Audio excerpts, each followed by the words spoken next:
আসসালামু আলাইকুম ওয়া রাহমাতুল্লাহি ওয়া বারাকাতুহু। এক রহস্যময় আগমন, যাকে নিয়ে ভবিষ্যৎবাণী করেছেন রাসূলুল্লাহ সাল্লাল্লাহু আলাইহি ওয়াসাল্লাম।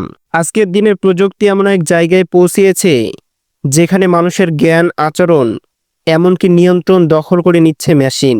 দাজ্জাল এবং এআই, এই দুইটির কোনো যোগসূত্র আছে কি? প্রিয় দর্শক, চলুন আজকের ভিডিওটিতে জানা যাক। সম্পূর্ণ ভিডিওটি দেখার অনুরোধ করা হইল। দাজ্জাল হবেন এক প্রতারক। তিনি নিজেকে প্রমাণ করবেন খোদা হিসাবে। তিনি অদ্ভুত ক্ষমতা রাখবেন, যেমন আকাশ থেকে বৃষ্টি নামানো, মৃত ব্যক্তিকে জীবিত করা, এমনকি মানুষের মন নিয়ন্ত্রণ করা। হাদিসে এসেছে, তার একটি চোখ অন্ধ থাকবে আর তার কপালে লেখা থাকবে কাফের। প্রিয় দর্শক, এই শক্তিগুলো কি আজকের আধুনিক প্রযুক্তি দিয়ে অর্জন করার যোগ্য নয়? জীবন মৃত্যু নিয়ন্ত্রণ, আবহাওয়া নিয়ন্ত্রণ, সবই তো এআই এবং বিজ্ঞান দিয়েই এখন সম্ভব হচ্ছে।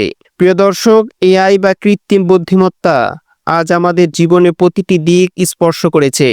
ডিপ ফেক, চিন্তা পড়ার যন্ত্র, স্বয়ংক্রিয় অস্ত্র, এগুলো কি মানুষকে দাজ্জালের প্রতি আরও দুর্বল করে তুলছে না? যেমন চ্যাটবট, রোবোটিক সেনা, মানবের মতো চিন্তা করা কম্পিউটার, সবই আজ বাস্তবতা।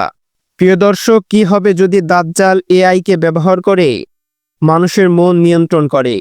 অনেক ইসলামিক চিন্তাবিদ মনে করেন দাজ্জাল হয়তো কোনো একক ব্যক্তি নয়, বরং এটি একটি সিস্টেম যা মানুষকে সত্য থেকে দূরে সরিয়ে নেবে।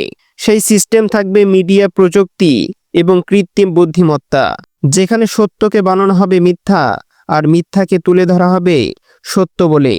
এটাই কি দাজ্জালের সবচেয়ে বড় অস্ত্র? আমাদের প্রিয় নবী হযরত মুহাম্মদ সাল্লাল্লাহু আলাইহি ওয়াসাল্লাম বলেছেন, তোমরা সূরা কাহাফ পড়বে দাজ্জালের ফিতনা থেকে বাঁচার জন্য। হাদিসে বলা হয়েছে, দাজ্জাল হবে এক চোখা। আজকে আমরা এআই রোবটকে দেখি, তার মাথার মাঝে একটি ক্যামেরা, এক চোখা ধরনের। এটা কি হাদিসের ইঙ্গিত হতে পারে? প্রযুক্তির দিক থেকে অনেক ইসলামিক গবেষক বলেন, দাজ্জাল একা আসবে না, তার সঙ্গে থাকবে এক ব্যবস্থা যেটা গোটা দুনিয়াকে ঘিরে ফেলবে। এই ব্যবস্থা হয়তো প্রযুক্তির মাধ্যমে তৈরি হবে। এমনকি কল্পনা করুন, দাজ্জাল একটি সুপার এআই তৈরি করেছে। সে স্যাটেলাইট থেকে সব নিয়ন্ত্রণ করছে, মানুষের চিন্তা হ্যাক করতে পারছে। এটা কি ভবিষ্যতের যুদ্ধ নয়? প্রিয় দর্শক, এআই এবং মিডিয়ার মাধ্যমে এখন খুব সহজে সত্যকে মিথ্যা বানানো হচ্ছে। ছবি বা ভিডিও তৈরি করা যা আগে ঘটেনি, কণ্ঠ নকল করা, মানুষের ভাবনাকে বদলে দেওয়া, মাইন্ড কন্ট্রোল। হাদিসে এসেছে, দাজ্জাল এমন এক জিনিস দেখাবে যা মানুষ বিশ্বাস করবে, অথচ তা মিথ্যা। প্রিয় দর্শক, এআই কি সেই হাতিয়ার? এখনকার পৃথিবীতে সব কিছু ট্র্যাক করা সম্ভব। এআই সিদ্ধান্ত নিচ্ছে কে চাকরি পাবে, মাইক্রোচিপ বসিয়ে দেওয়া হচ্ছে মানুষের শরীরে। এগুলো কি ভবিষ্যতের দাজ্জালিক যুগের প্রস্তুতি নয়?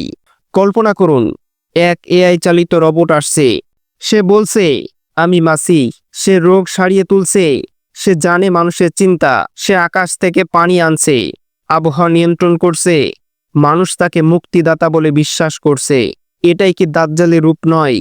প্রিয় দর্শক, একসময় রাজারা দুনিয়া শাসন করত। আজ গুগল, ওপেনআই, অ্যামাজন, মেটা এর মতো এআই কোম্পানিগুলো নিয়ন্ত্রণ করছে তথ্য বাজার এবং যুদ্ধনীতি। প্রিয় দর্শক, আমাদের উচিত প্রযুক্তির ব্যবহার শিখে তা দাজ্জালের বিরুদ্ধে ব্যবহার করা, আল্লাহর দিকে ফিরে যাওয়া, কোরআন সুন্নাহ মেনে চলা এবং চোখ কান খোলা রাখা। সতর্ক হও, দাজ্জাল হয়তো দরজায় কড়া নাড়ছে প্রযুক্তির মুখোশ পরে। প্রিয় দর্শক, ভিডিওটি যদি আপনার ভালো লেগে থাকে তবে লাইক দিন, কমেন্টে জানান আপনি দাজ্জাল এবং এআই নিয়ে কি ভাবেন। আর এমনই এক ইসলামিক রহস্যময় ভিডিও পেতে সাবস্ক্রাইব করুন বাংলা স্টোরি 101 চ্যানেলটি।